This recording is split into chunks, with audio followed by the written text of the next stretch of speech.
most old-time radio shows have full orchestras. Here's our orchestra. All right. And he really does a good job of it. Good afternoon, and welcome to the scary Halloween edition of those thrilling days of yesteryear. It was a dark and swarmy night. Excuse me. Sorry. Let me try that again. Welcome to another episode of those thrilling days of yesteryear. It was a dark and swarmy night. Today we have 2 episodes from the sci-fi / horror / adventure series Escape, which is a lot of slashing when you think about it. From May 23rd, 1948, we have a thrilling He-Man adventure, Leiningen versus the Ants.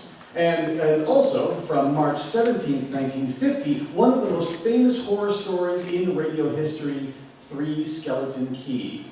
We think you'll be overrun with horror.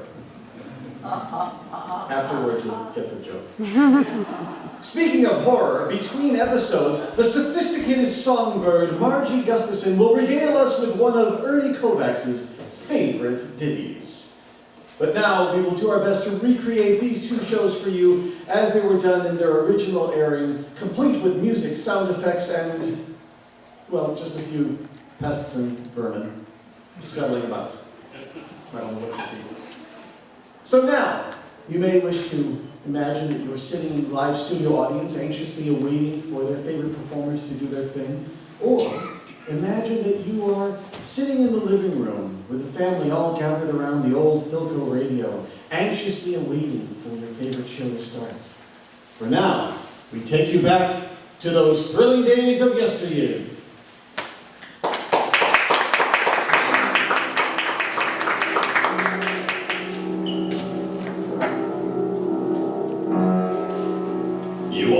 Isolated on a remote plantation in the crawling Amazon jungle, and an immense army of ravenous ants is closing in on you, swarming in to eat you alive.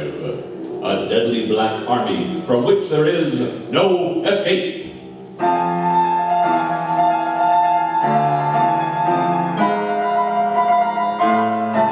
Escape, produced by William N. Robeson, carefully contrived to free you from the 4 walls of today for a half hour of high adventure.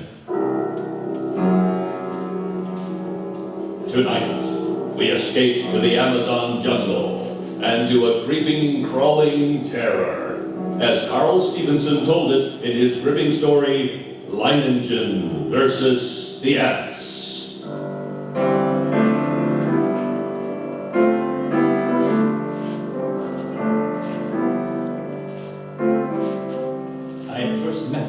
While performing my duty as district commissioner. As my boat neared his plantation landing, I saw him upon the riverbank regarding me with mild interest. A great hulk of a man with bristling gray hair, bulky nose, and pale eyes, his entire appearance somehow suggesting an aging and shabby ego. He escorted me to the terrace and had a drink brought. I came quickly to the point of my visit and issued my warning. Leiningen puffed placidly at his huge cigar and listened as I told him, unless they alter their course, and there's no reason why they should, they'll reach your plantation in 2 days at the latest. Well, it was decent of you paddling all this way just to give me the tip. Tip? Commissioner, even a herd of crocodiles couldn't drive me from this plantation of mine. But these aren't creatures you can fight. They're an elemental force, a gigantic catastrophe. 10 miles long, 2 miles wide. Ants! Nothing but ants! And each one as big as your thumb. And each of them a fiend from hell. Unless you clear out at once, there'll be nothing left of you but a skeleton picked as clean as your own plantation will be. I'm not getting out. But you can't fight me. Yes, I can. I've got the best weapon there is, Commissioner. Intelligence. But can't I make you understand the hidden... I think it's you who do not understand. In the 3 years I've been here, I've met and defeated more than one catastrophe. Flood, drought, a plague. Events which caused many of my neighbors to flee for their lives. No, Commissioner, All my life I have lived with one creed. The human brain needs only to become fully aware of its powers to conquer even the elements. Liningen, your obstinacy is endangering not only your own life, but the lives of your workers and their families. You don't know these ants. I tell you, you don't know these ants. But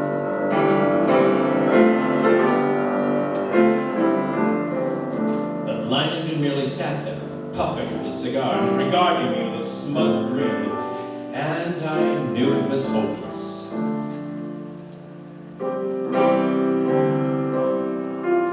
As I boarded my launch and cast off, I realized I'd never met a man like that, and I could not help Wondering about the strange look in the commissioner's eyes as he boarded his launch and cast off. Undoubtedly, he thought me insane. Well, he would have not been the first to think so. But I, Liningen, knew my own powers. I was sure of myself. I knew that intelligence, directed aright, always makes man the master of his fate. That night, I called my Indian workers together in front of the plantation house. I saw their faces go ashen with terror as I told them the ants were coming. Watch them as they milled around, muttering. I said nothing more to them. Finally, one of the men stepped forward. Ross, the foreman. Patron, we have worked hard here all these 3 years, all of us. We have built the finest plantation in this district. We all share in it. It has been home for all of us, our families. Now, the ants come. So? Those ditches we dug last year, the pipe we put in the ground, that was for the ants? Yes, that was for the ants. If we move our families across the river, the ants could not reach them? Yes, that's right. And you? The ants are mighty. We know what they can do. All of us think you are mighty. Patron, we will stay and fight with you against the ants.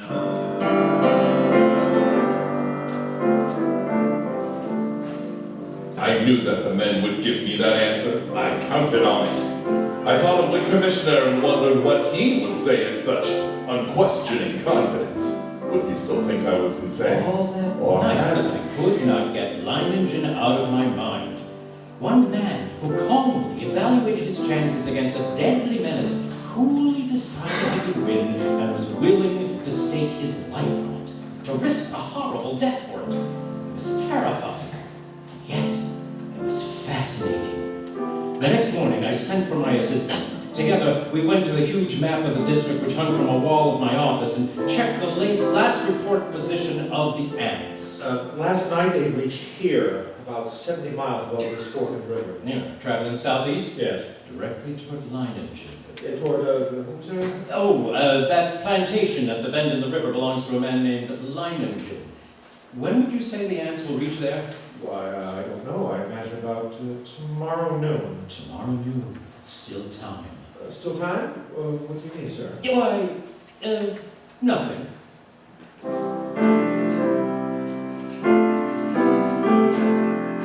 But what did I mean? Still time for what? For Liningen to flee, or still time for me to leave? Even as I rejected the thought with horror, I knew that the fascination of that man was more than I could resist. That Liningen's fight was drawing me back to that plantation and death. I knew now, past all doubt, that I was going back. I had to.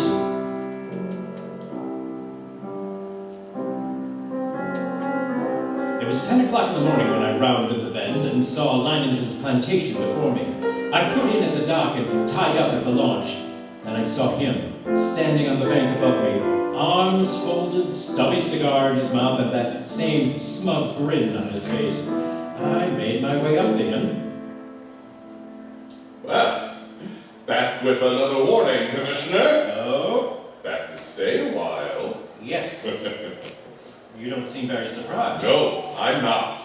You expected me? I thought you'd be back. Here, come along. We'll get some horses. You'll want to ride around the plantation. Take a look at the defenses I rigged up. Yes, I'll want to see the defenses. And the ants. We'll be getting glimpses of them before long, I should think. Yes. the ants. The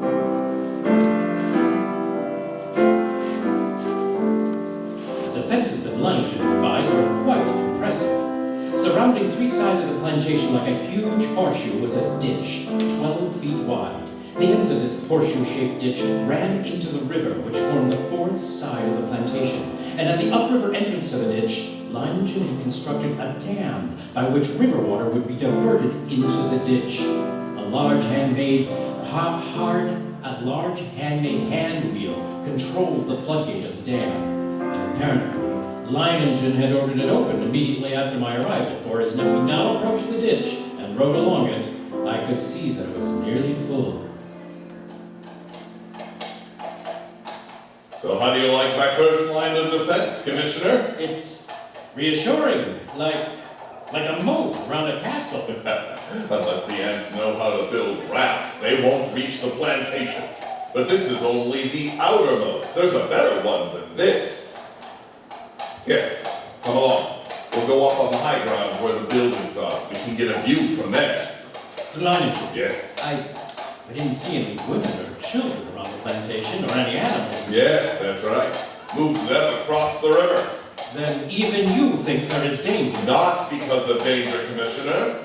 A matter of efficiency. Efficiency? Yes. Cuts down the efficiency of the men if they're worried about their families. Critical situations only become crises when oxen and women get excited. I see. Ah, here we are. See this ditch? It's much smaller than the other. Yes, you've noticed how all the buildings are on this piece of high ground. The inner ditch surrounds them. It's lined with concrete. But even filled with water, this is no barrier. It's not big enough. Why, if the ants get this far, they'll get no farther. The ditch wasn't built for water, Commissioner. You see the pipes leading into it? See those storage tanks up on the hill? Petrol. We can throw up a wall of flame. Care to bet they won't like that? I hope you're right. Lyningen, look, over at the edge of the jungle, all those animals. Yes, running like the wind. Everything from jaguars to monkeys. Good heavens. Remember, they do not have any ditches. But can't they escape? They'll be all right as long as they don't get caught between the river and the ants. Well, they can outrun the crawlers. But if they get trapped, it's either the ants or the crocodiles. Hey, look! Look over there on the horizon. There are your ants. Look at them!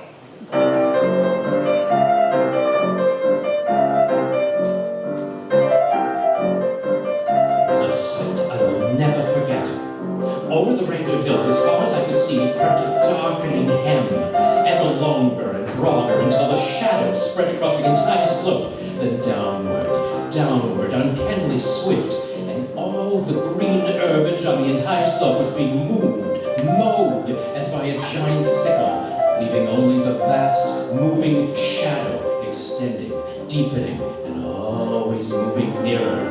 They're a hideous lot. Lyningen, we can't last against that. Look at them. Well, they'll fill your ditches with their corpses and still have enough to destroy every one of us. We've got to run.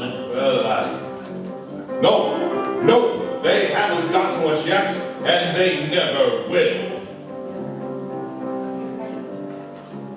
The hostile army was approaching in perfect formation. No human battalions, however well drilled, could ever hope to rival the precision of that advance. Along a front that moved forward as uniformly as a straight line, the ants drew nearer and nearer to the water ditch. As they approached, two outlying wings of the army detached themselves from the main body and started marching along the sides of the ditch, no doubt expecting at some point to find a crossing. During this hour-long flanking movement, the main army remained still.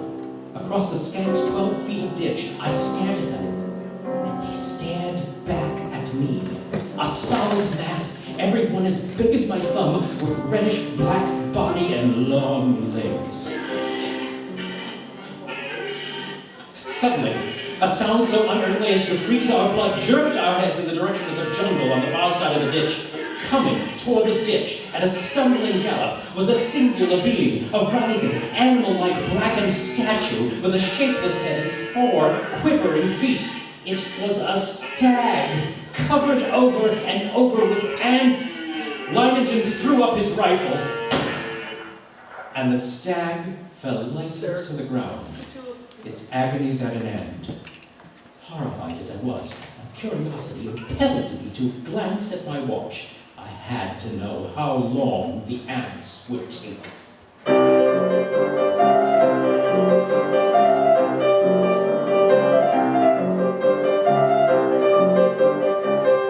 After 6 long minutes, only the white polished bones of the stag remained. Now I could see a change in Leiningen. Gone was the sporting zest of the novel contest. In its place was a cold, violent purpose. He had to beat the ants, because now he knew how long it would take them once they got to us.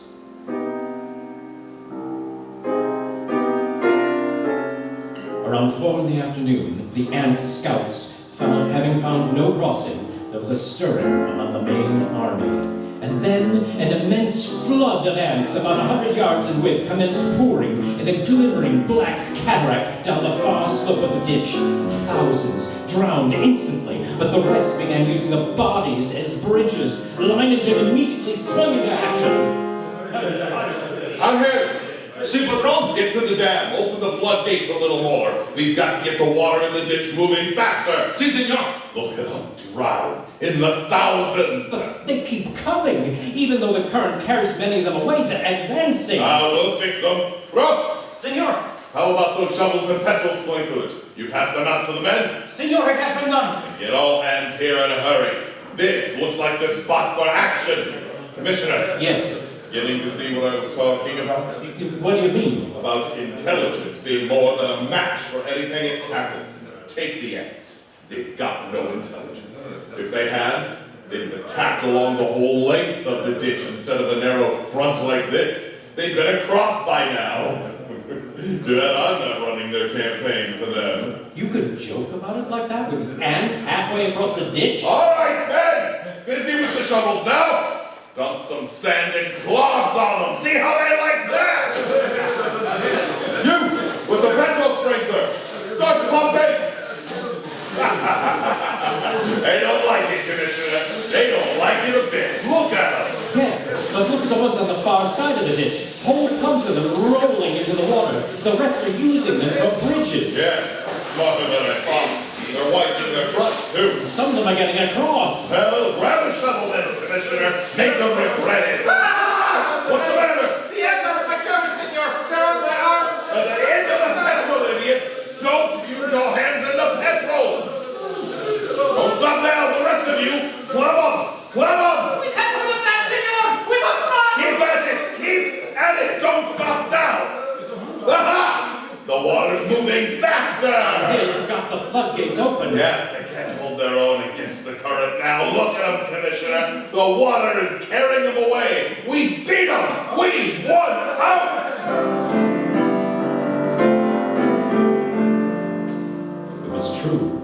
Leiningen had won, at least the opening round. The floodgates were left open to forestall any night crossing, but when dawn came, the dark blanket was still there, motionless across the ditch. Then we noticed the feverish activity on the other side of the plantation. Here, a grove of tamarind trees lined the far end of the ditch, and every tree swarmed with the crawling insects. But instead of eating the leaves, they were merely gnawing through the stems, so that a thick green shower fell steadily to the ground. Well, it looks as if it's feeding time for our friends, eh? Ross, Senor. have all the petrol pumps brought here. Get everyone over here except the lookouts on the other side, and pass out the shovels. Si, senor. Going to deprive them of a meal? A meal? Aren't they cutting the leaves, down the leaves for food? No, I wish they were. Looks like I underestimated them when I said they didn't have intelligence. What do you mean? I said if they wanted to get across, they'd have to have rafts. Well, that's just what they've got. Those leaves are their rafts. Even as he spoke, the leaves went tumbling swirling down the far bank by the thousands. The current drew them away from the bank, and each leaf carried several ants. Don't worry. As long as you keep spraying them and shoveling dirt on their ass, they can't land. But there will be too many! It's true. Look, more leaves in the ditch all the time. Well, we'll have a solid carpet to walk across in a minute. Not so fast, Commissioner. I still got a trick up my sleeves for them. The water! The ditch is drying up. Yes, of course it's drying up. That's the plan. Those are the orders I sent to the dam. Are you mad? As soon as it's empty, what's to prevent the ants from... Look!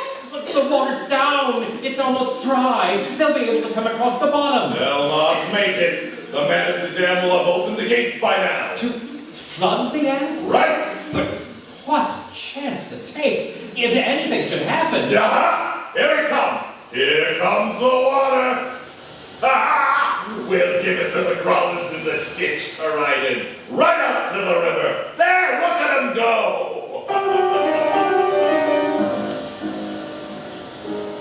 Lineage's tactics were successful at first. The violent flow of water at the original depth raced through the ditch, overwhelming leaves and ants and sweeping them along. 3 times the ditch was emptied. 3 times the ants raced across the bottom. 3 times the rushing water arrived just in time, carried them away. But the 4th time, as the water lowered nearly to the bottom of the ditch, we waited in vain for the rushing water. Senor! And then... Senor! What's the matter? What's gone wrong at the dam? The ants! Just as the man at the dam lowered the water to almost the bottom, the ants attacked! Before he could open the floodgates, he was almost surrounded! He ran! The ants kept coming! They ran across the ditch! Lineage stood motionless, absorbing the news of its defeat without a word. Then he raised his pistol and fired 3 shots into the air. The prearranged signal for all men to retreat instantly to the second line of defense, the concrete ditches more than a mile from the point of invasion. Soon after we arrived there, the natives commenced straggling in silently. Lineage waited until all of them had gathered, then he spoke to them. Well, lads, we won the first round, lost the second, but we'll smash the crawlers yet. Anyone who thinks otherwise can draw his pay and push off. There's rafts enough on the river and plenty of time to still reach them. No. You'll stay there. Yes, Good. Thank you, lads. And you, Commissioner? I can't persuade you to give up the fight. You cannot. Then I stay too. I knew you would. Senor, a few of the ants have reached the ditch. They're trying to get across? No, senor. Oh, I didn't think they would. There's plenty of food out there for them. My fields and orchards, the work of 3 years. Ought to last them until morning, anyway. Yes, we were safe for that night. But the next morning, the black swarm was solid around us, and the shock troops were hard at work. They were dropping shreds of bark and twigs and leaves into the petrol-filled ditches, forming a floating bridge across the surface of the liquid. Line engine stood silently watching the operation, and I could see a grudging admiration in his face. Then after several hours, the attack came.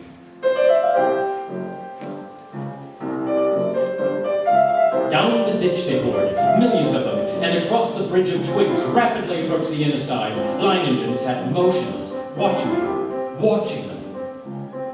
Line engine, for the love of God, don't just sit there like a statue. They'll be on us any moment. Let them fill the ditch first. Now! All right! Everyone back! Ross! Si, senor! Hand me the torch! Si, senor! Now we'll see how our friends like a little heat! Flames from the ditch shot into the air, devouring ants by the millions. It was some time before the petrol had burned down the bed of the ditch. But when it did, the devils came back for more. Again, Line Engine fired the ditch to destroy them, and still again, they came on. But at each successive firing, the path of the ants grew easier because of the film of the ash which now covered the petrol.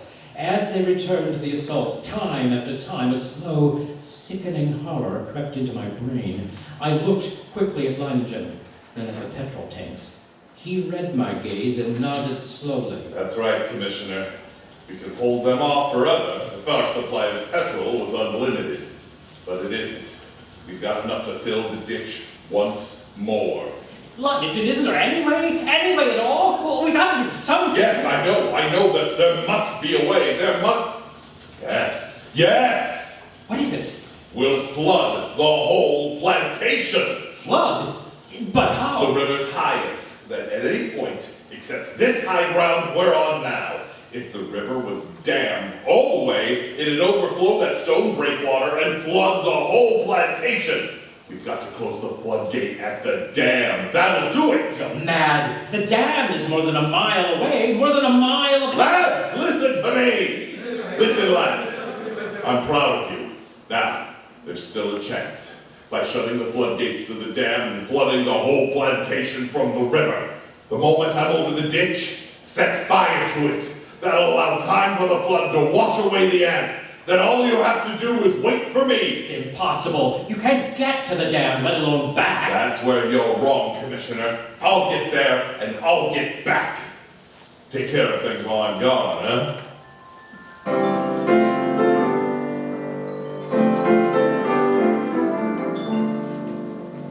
I watched him as he calmly pulled on high leather boots, drew gauntlets over his hands, and stuffed the spaces between breeches and boots and gauntlets and arms with petrol-soaked rags. He shielded his eyes with close-fitting mosquito goggles and plugged his nostrils and ears with cotton. Then the natives drenched his clothes with petrol. Ross, who acted as a doctor to the men, smeared a salve over him, and finally, Leiningen was ready. And as he stood calmly surveying... Ready for the run, I realized that this was as it should be. I, Leiningen, would meet the ants and defeat them, or be defeated by them. Leiningen versus the ants. Yes, it was right that it should be like this. But now there was no more time for thought, only action. I took a deep breath, and then bounded across the ditch in among the ants. I ran in long, equal strides, and with one thought, one sensation in my being, I must get through. I dodged the trees and shrubs. Except for the split seconds my soles touched the ground, the ants would have no opportunity to alight on me. I ran on. I was halfway to the dam before I felt ants under my clothes, and a few on my face. I struck at them mechanically, scarcely conscious of their bites. And the dam drew towards me slowly, and the distance grew less. Finally, only 100 yards away. 50. And I was there! I gripped the ant-covered wheel, but hardly had I seized it when a horde of ants flowed over my hands and arms. I strayed. Slowly, the wheel turned more. The floodgates were swinging slowly shut, and then it was shut. The water was rising behind the breakwater, closer to the top, closer, and then it was spilling over. The flooding of the plantation had begun. I let go of the wheel, and I started back through the ants. I was coated from head to foot with the beams. Tongues of fire stabbed at me as they bit into my flesh. I almost lost my head with pain as I ran, knocking ants from my body, brushing them from my bloody face. And then one bit me just below the rim of my goggles, and I managed to tear it away. But the agony of the bite, when its venom drilled into the eye nerves, I saw value the circles of fire into a milky mist. I was almost blinded, but I knew that if I tripped and fell, and I ran on, my heart pounding as if it would burst, blood roaring in my ears, a giant's fist battering my lungs. That I could see dimly that the wall of flame at the ditch, but it was too far away. I did not last half that distance. I stumbled. I fell. I felt myself being swarmed over, devoured, tried to rise, a great weight. Then, suddenly, the vision of the half-devoured stag in my brain. 6 minutes, then nothing but bones. I couldn't let that happen to me. I couldn't die like that. To my feet. To my feet.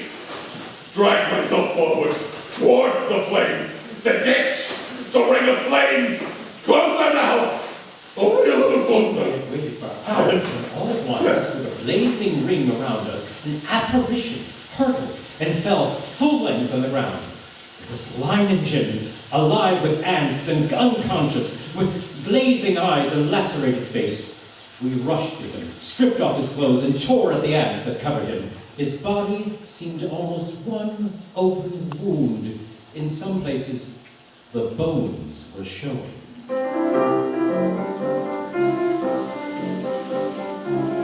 Later, as the curtain of flame lowered, I looked out to where the blanket of ants had been and saw only a vast expanse of water covering the entire plantation and working its way to within a few feet of the concrete ditch. The ants were gone, drowned, and Leiningen had won.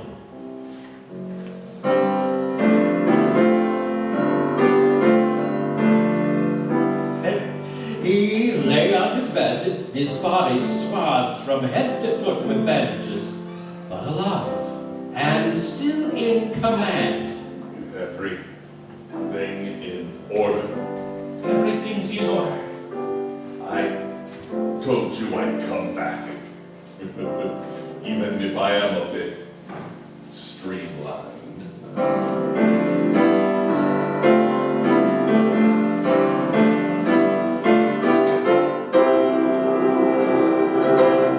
Escape, produced by William N. Robeson and directed by Norman MacDonald, today brought you Leiningen vs. the Ants by Carl Stevenson, adapted for radio by Robert Griff, with William Conrad as Leiningen and Lou Merrill as the Commissioner. Music was conceived by Cy Fury. Next week. You are groping through a dark alleyway in the French Quarter of New Orleans, with terror driving you on. And always before your eyes is the malevolent stare of a voodoo man, striking you with a deadly curse, from which you must escape.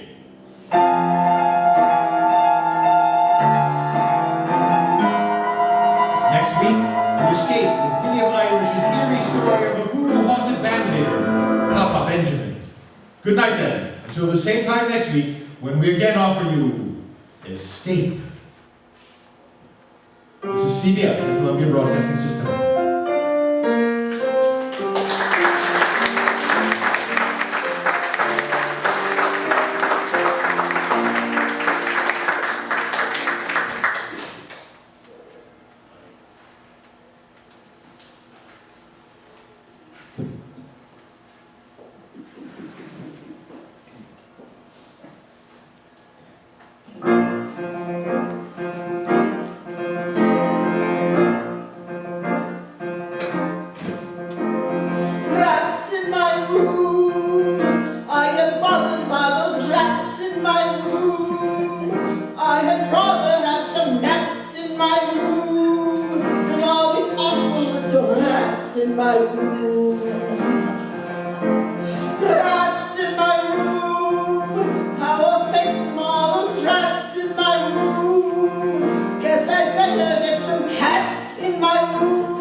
Tired of the everyday routine? Ever dream of a life of romantic adventure? Want to get away from it all? We offer you escape. Escape, designed to free you from the four walls of today for a half hour of high adventure.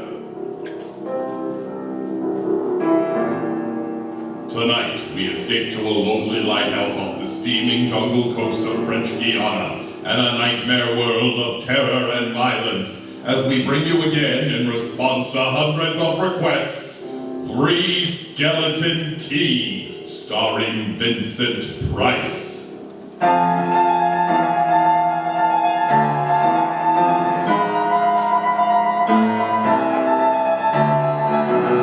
Picture this place, a gray tapering cylinder welded by iron rods and concrete to the key itself. A bare black rock, 150 feet long, maybe 40 wide, and that's at low tide. At high tide, just the lighthouse rising 110 feet straight up out of the ocean, and all about it, the churning water, gray-green, scum-dappled, warm as soup, and swarming with gigantic bat-like devilfish, great violet schools of Portuguese man-of-war, and yes, sharks, the big ones, the 15-footers. And isn't that weren't enough? There was a hot, dank, rotten-smelling wind that came at us day and night off the jungle swamps of the mainland. A wind that smelled like death. A wind that had smelled the slow and frightful death that came one night to this bare, black rock. Set in the base of the light was a watertight bronze door, and in you went, and up. Yes, up and round past the tanks of oil and the coils of rope, casks of wicks and racks of lanterns, sacks of spuds and cartons and cans, and up, round and round. Over the light storeroom was the food storeroom, and over the food storeroom was the bunk room, where the 3 of us slept. And over the bunk room was the living and cooking room, and over the living and the cooking room was the night. She was a beauty. Big steel, a bronze baby with sun gleaming through the glass walls all about, bouncing blinding little beams off the shiny reflectors, glittering and reflecting through her lenses. The whole gigantic bulk of her balanced like a ballerina on a glistening steel axle of her rotary mechanism. She was a sweetheart of a light. And at night, you'd lie there on the stone deck of the gallery with her revolving smoothly and quietly over your head, easing her bright white eye 360 degrees around the horizon. You'd lie there watching to see that the feeders kept working, that everything ran right. And it wouldn't be bad. The other 2 fellas snoring in their sacks 2 levels down. You'd smoke your pipe to kill the stink of the wind, and it wouldn't be bad. About those other 2, Louis and Auguste, what a pair. Louis, he was the head man. He was a big fellow from the Basque country. Black beard, little black eyes, and a pair of arms that, oh, I tell you, those arms were as big around as my legs. Yes, head man he was, and what word he let go was law. A silent fellow, and although I spent my first 2 weeks trying to strike up a real conversation, the most I could ever get out of him was... John, I took up this profession because I don't like people. They want to talk too much. It's quiet work, like tending. Let's keep it that way. You're getting to be as bad as Auguste. I thought maybe for once send somebody who could keep his mouth shut. When he accused me of becoming like Auguste, I quieted down because Auguste was the talkingest man I'd ever met. The talkingest and the ugliest. He was hunchbacked, stood 4 feet high, had red hair and big blue eyes. It seems he'd been an actor. Yes, indeed. Played in over 200 different productions, dear boy, at the Grand Guignol. Oh, but it was monstrous, horrible the way we used to scare the audiences. I was hated. Yes, they used to throw things and hiss and bare their teeth at me. Finally, it got too bad. I couldn't stand it any longer. I gave up the theater. My nerves, you understand. Yes, I gave it up completely. I really did. Couldn't stand it any longer.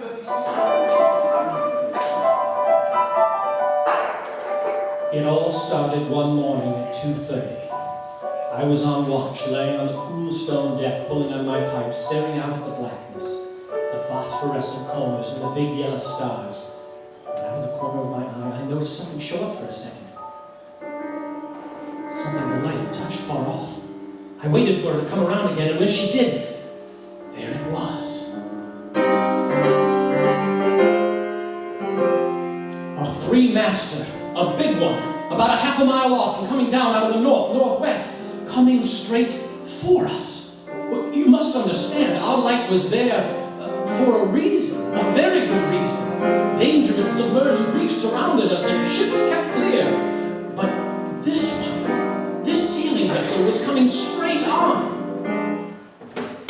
I went over to the gallery door and yelled, "Louis! Louis!"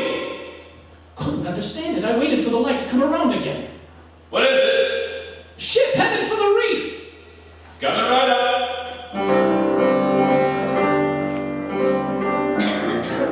I had the glasses out now. I couldn't read her name, but I could see her quite plainly, all sails set. The foam creaming away under her bow, her beautiful lines, a Dutch ship, I guessed her. But why didn't she turn? Every time it passed, our light hit her with the glare of day. Ship? Where? Northwest. The light will touch her in a moment. Can't they see? Look at her. She just keeps coming on. Yeah, square heads. What is it? What is it? Watch, northwest. I know what it is. Huh? What? The Dutchman. The Flying Dutchman. We did a play about her once. Oh, what a performance. You ghastly galleon, hag-ridden, curse-ridden. Must I... Shut up, will ya? She's luffing. Yes. Sloppy way to come about. She's derelict, that's it. Derelict? Abandoned. The crew left it for some reason or other. But instead of sinking, she's gone on, running before every wind. Oh, she'll not run long. Not with these reefs to break her up. Beautiful ship. Now, why would men leave a beautiful ship like that? She didn't ram us, although we expected it. But as we waited for the crash, she luffed again, caught some odd gust, and went about.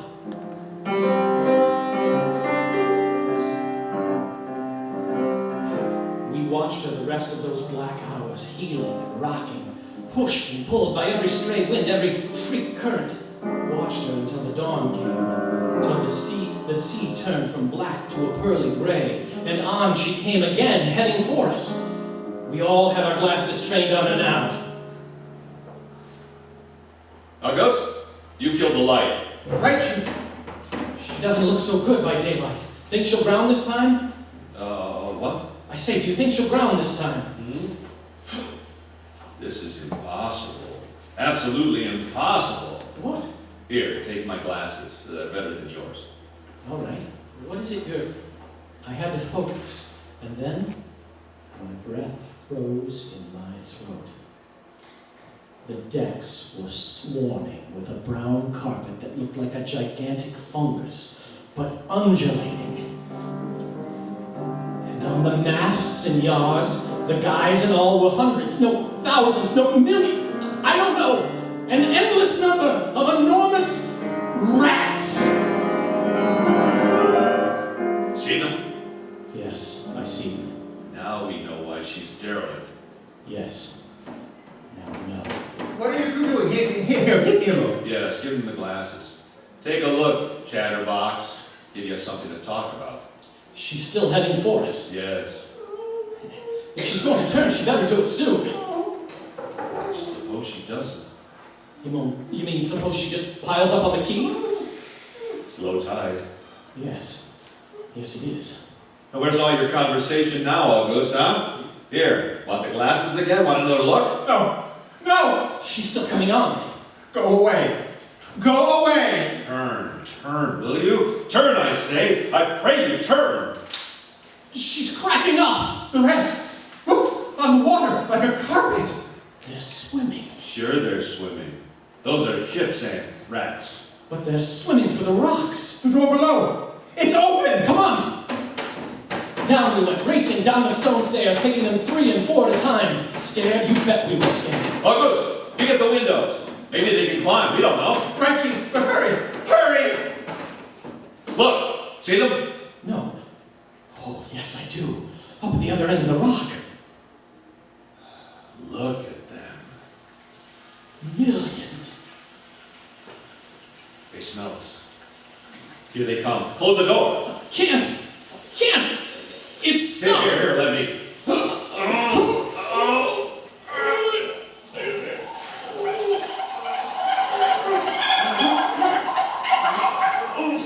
the damn door. Made it! That was close. One got in. Look! There! Get him! He was big as a tomcat. Bigger, and his eyes were wild and red. His teeth long and sharp and yellow. He went for us, starved and ravenous. We fought him. Fought that one rat all over the room. Oh, it was, believe me, I do not exaggerate, it was like fighting a panther. Got him. We better get aloft. As we ran up the winding staircase, we passed the tiny windows at various levels, and each and every one was a thick, wriggling, screaming current of brown fur.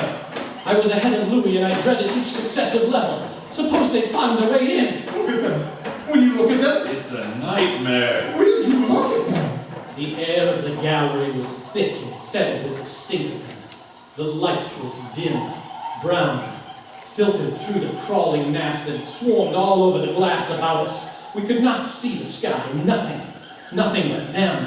Their red eyes, their claws, their wriggling hairy snouts, their teeth, the rats. They screamed and howled and threw themselves against the glass. They were starving, and we three, we stood very quietly in the center of the room, the glass room, under our beautiful light.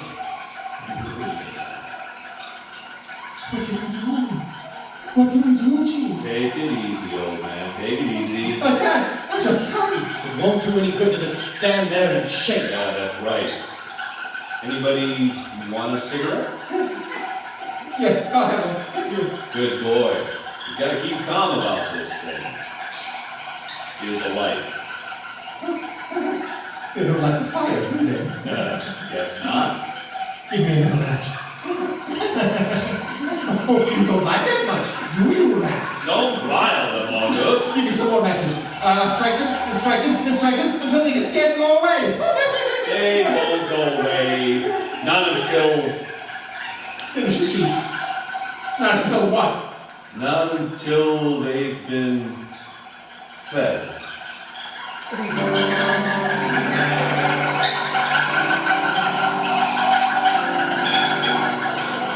You can take just so much horror, and then you get used to it. And they were interesting to watch, you know. They couldn't understand the glass. They could see us, and they could rush at us, but this thin, invisible barrier held them off, stopped them. From time to time, we caught a glimpse of the rocks below. More rats down there, swarming brown velvet in the tropical sunlight. And then the tide began to rise.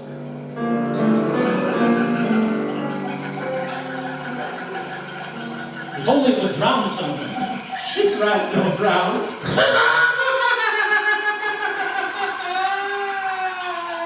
No, sir. You cannot drown one of them. They're all climbing up the tower. This bunch around us is getting thicker. Yeah. Say, what's the time? 6:45. You've got first watch, Sean. Right. Wake me up at 10. I will. Come along, August. It was getting dark. On one side of the room was lit in a soft filtered light. Sunset through the rats. Before. Very pretty. I set the wicks, checked my fuel, and then lit the lamp. It caught them, lit them in their gigantic wriggling web of pale, hairless bellies and twitching red tails and bright eyes. Then I started the rotary motor. The light drove them mad as she swung slowly and smoothly about. It blinded them in the fierce stabbing bar of light moving continuously about, ever turning, ever touching, ever moving around and around. And they, twisting and stuttering, eyes flaming when they were struck by the light. The brown light moving around and behind on the dark side of the room. So close I dared not turn my back, but you cannot help turning your back when you're in a room made of glass. On the dark side of the room, you cannot see them, only their eyes. Thousands of points of blank red light, blinking and twinkling like the stars of hell. Louis relieved me at 10. I didn't get much sleep that night, and when I came up into the gallery early the next morning, there stood Auguste, his back to me.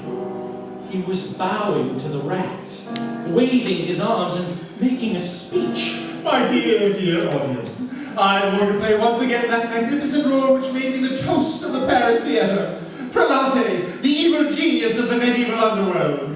I am he who can guide the dark soul of the Manichal into the nether parts. Do not be frightened, little children. I will not hurt you much. I stood staring at him, horror-struck, but he didn't notice me. The man had gone mad. He kept turning, telling his stories to all the rats, leaving no one out. Auguste! Auguste! Ah, another one. A late comer. Take a seat on the aisle, dear patron. Auguste! Stop it! Stop it! But he didn't stop. He went on bowing and scraping to the rats, his big blue eyes rolling and winking, his red hair waving about him. I grabbed him by the arms and slapped his face. He looked at me like a child, and then his face screwed up. He looked as though he were about to cry. Go below! Go on! Very well then. Later, my dear audience. Later. Matinee again.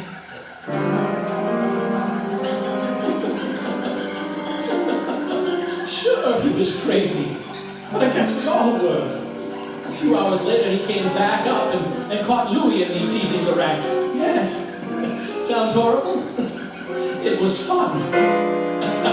We could get right up against the glass and make faces at them. It drove them crazy. They would scratch away trying to get at our eyes. Louis was even cuter about it.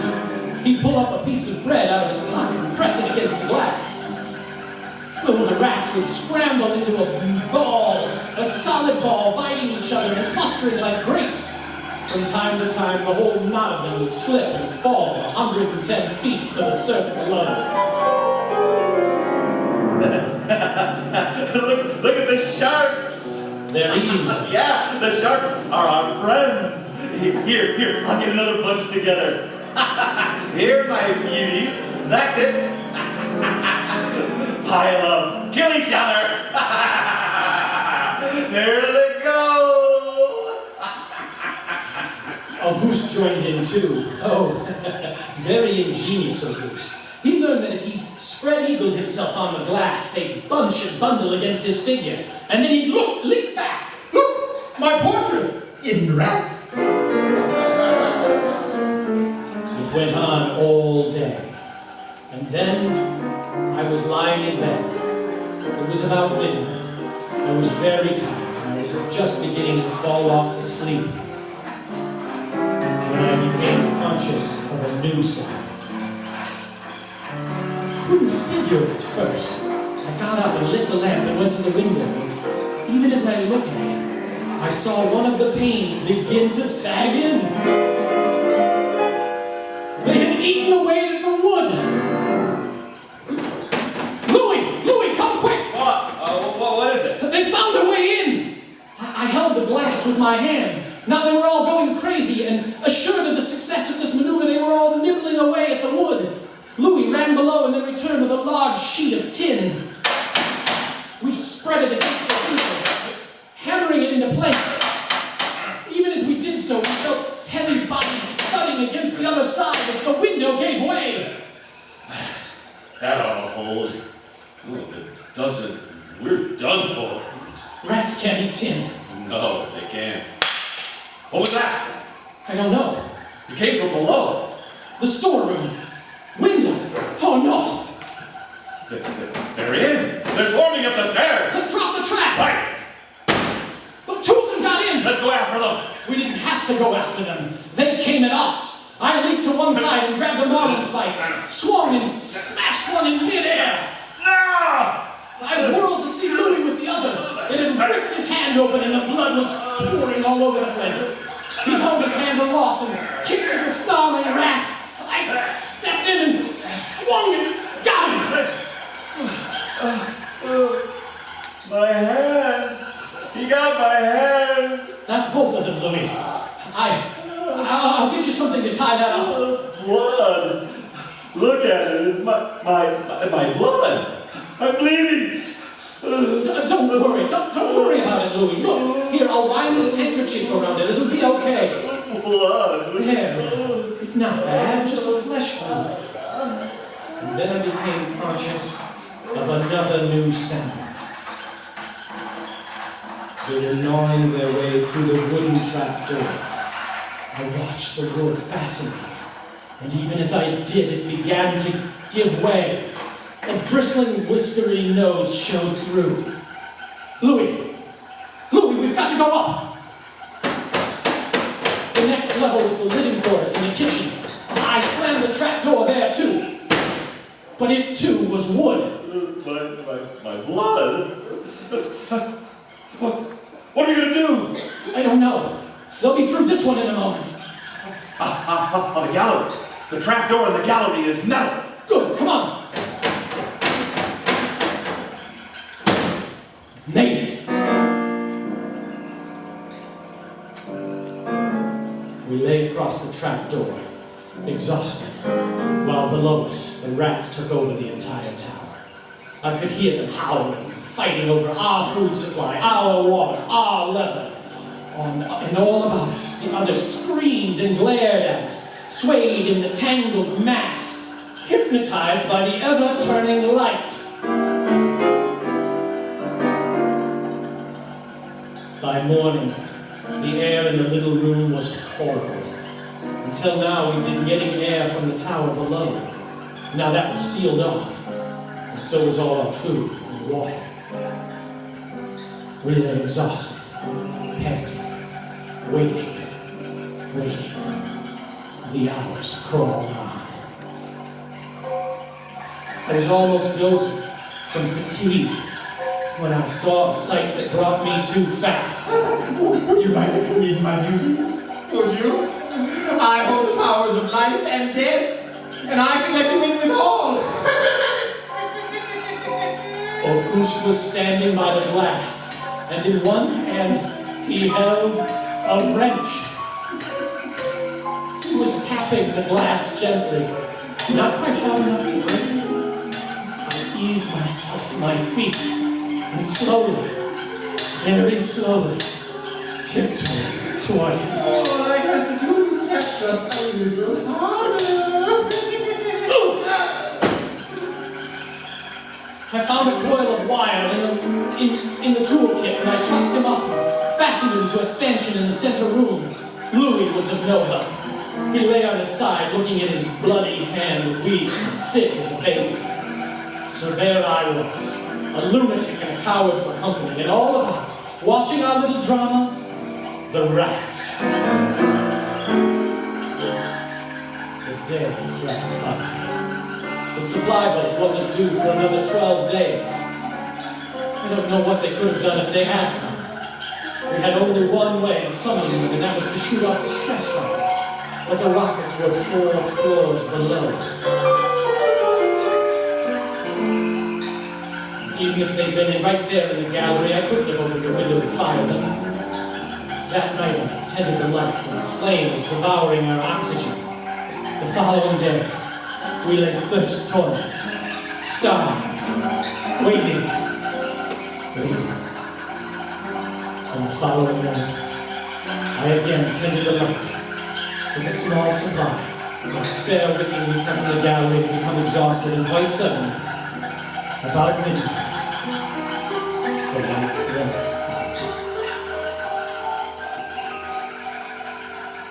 Nothing I could do. The wicks were stored 3 levels below. Nothing I could do. Nothing. From time to time, I'd strike a match to see the clock. And when I did, it lit up millions of red eyes all about us. All about it. Watching. Waiting. Below it. It had grown quiet. They cleaned us out now, and they too were waiting. All waiting. And then the rats suddenly were silent.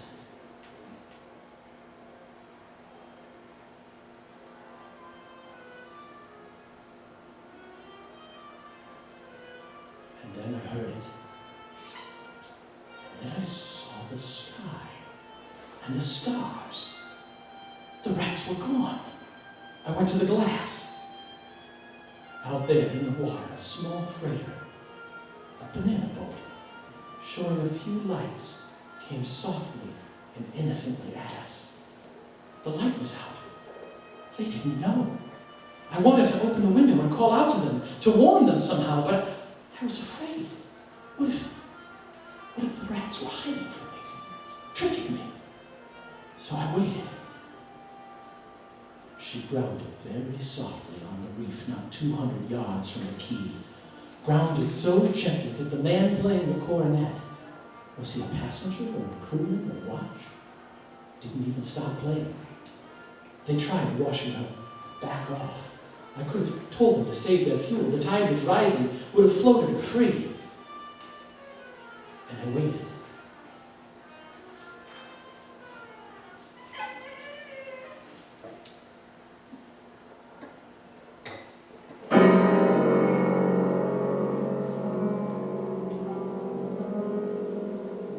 That's all. That's the story. The sun came up and there wasn't a rat in the whole quay. Every last one of that terrible army had left us, gone back to sea on their new ship.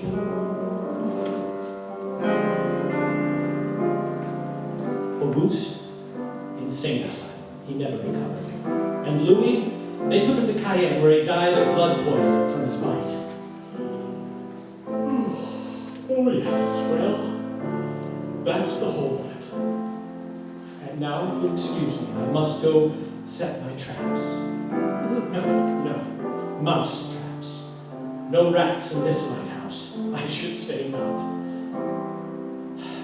Life in the lights isn't bad. But sometimes when I see a strange vessel approaching, I get a little nervous, sure. Somewhere on the sea there's a little banana boat with our crew. That is, with our human crew.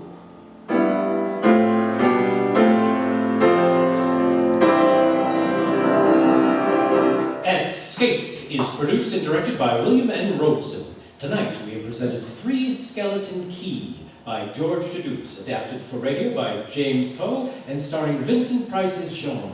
Supporting Mr. Price were Harry Bartell as Auguste and Jeff Corey as Louis. Sound effects on Three Skeleton Key created by Cliff Thorsness and executed today by Mr. Thorsness, Gus Vyse, and Jack Sixsmith have been awarded the Best of the Year by Radio and Television Life magazine. Harry Espen was at the control panel, and special music was arranged and conducted by Del Cascaleo. Next week... You are swimming for your life in the dangerous waters off the Florida Gulf Coast, about to be smashed by a launch carrying a vicious criminal who must kill you or die himself. And on shore, 500 yards away, the police are waiting to arrest you for murder. And there can be no escape. Next week, we escape with an exciting tale of temptation and death on the Gulf Coast of Florida as John and Gwen Bagni tell it in Danger at Matacumbe. Goodbye, then, until this same time next week, and once again, we offer you Escape. This is CBS, the Columbia Broadcasting System.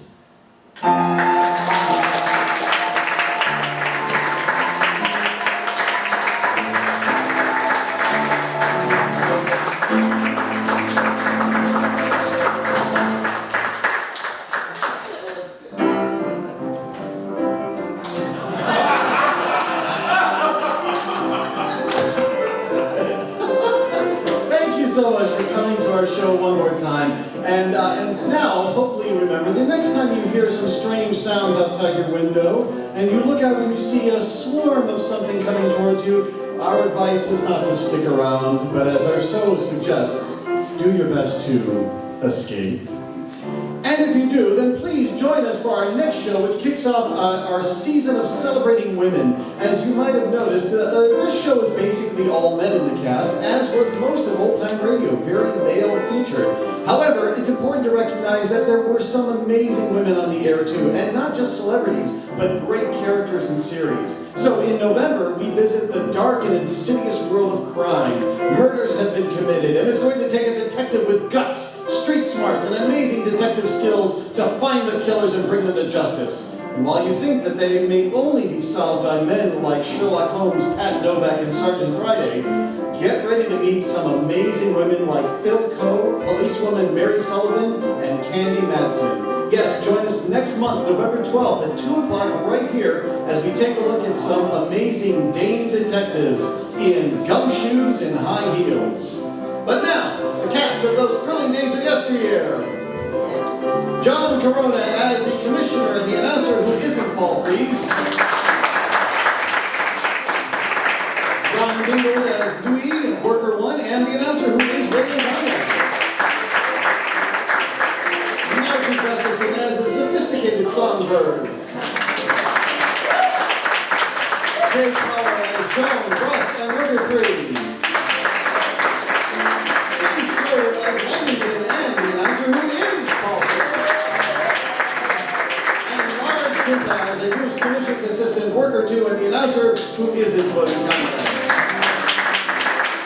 With the lush piano stylings of Peter Schroeder as the orchestra. And the intrepid sound effects by myself, Ben Dooley, and Pam Turlow. Today's show was transcribed and directed by our fearless Craig Gustafson. Join us once again for Dayton Detective Gumshoes and High Heels on Sunday, November 12th, right here at 2 o'clock p.m. Also, you can check us out on Facebook or at www.ttdyradio.com. Thank you again for living through those thrilling days of yesteryear so that we could bring them back to you.